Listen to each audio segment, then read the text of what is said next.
metalheads walking around. And since Ion isn't quite cartoon, it's kind of rooted in realism with Eastern influence, it kind of, throws me off. But the game overall is extremely gorgeous. Now, it is very angelic, literally, with wings and huge particle effects and light effects, and it's very bloomy, and it can be gorgeous, though, of course, very subjective. It depends, but overall, the game just looks good, even for its age, and even though this art style isn't really known to be timeless, it still looks really great, and for a game that's very RPG-ish, that's very character-driven and very social, you want that character customization, and you want those graphics to be immersive, and that's what Ion is.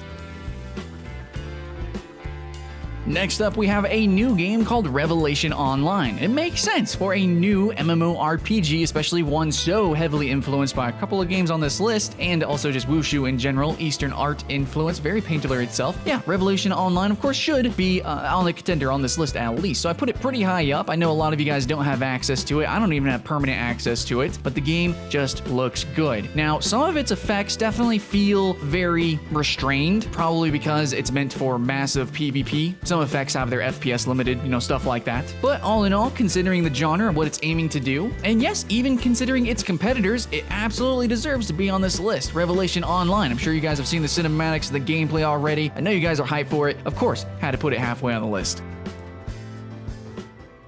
Okay, let's wrestle some jimmies. Always got to do that. Always got to have one on the list that just doesn't seem like it really belongs. We got to put Warframe on here. I think Warframe is going in a more MMO direction. Debatable. Some people just say it's an online RPG. Then again, what's Vindictus? Anyway, so Warframe, okay, it looks good. Thing is that it has always looked good. It has always performed amazingly well, unsurpassed by pretty much any other game. It has just been a labor of love for the developers, and they have always consistently added new characters, new monsters, new biomes, and it has always performed and looked amazing, especially considering the speed at which this game is played. It's literally the fastest game that I have ever played in my life, and I have played Quake Live quite a little bit. I've played a lot of competitive shooters. Warframe is just intense as hell. Love all the crazy effects too. Even though we're constantly constrained in these different arenas or these different maps, these linear levels, the game gives you mobility that's insane. Gives you explosive effects that are just insane. It's as ridiculous as Space Ninja's sound. No, even more so. The art style, the graphics, all that matches into an unsurpassed level of performance.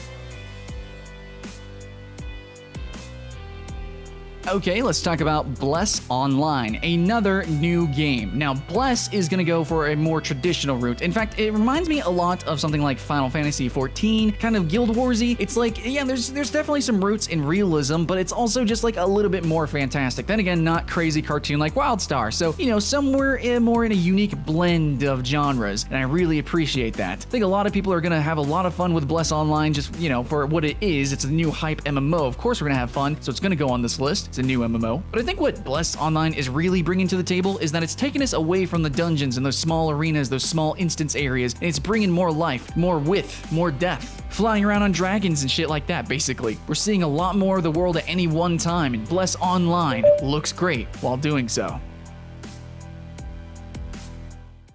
Okay, number 2, guys, is Blade and Soul. You guys probably knew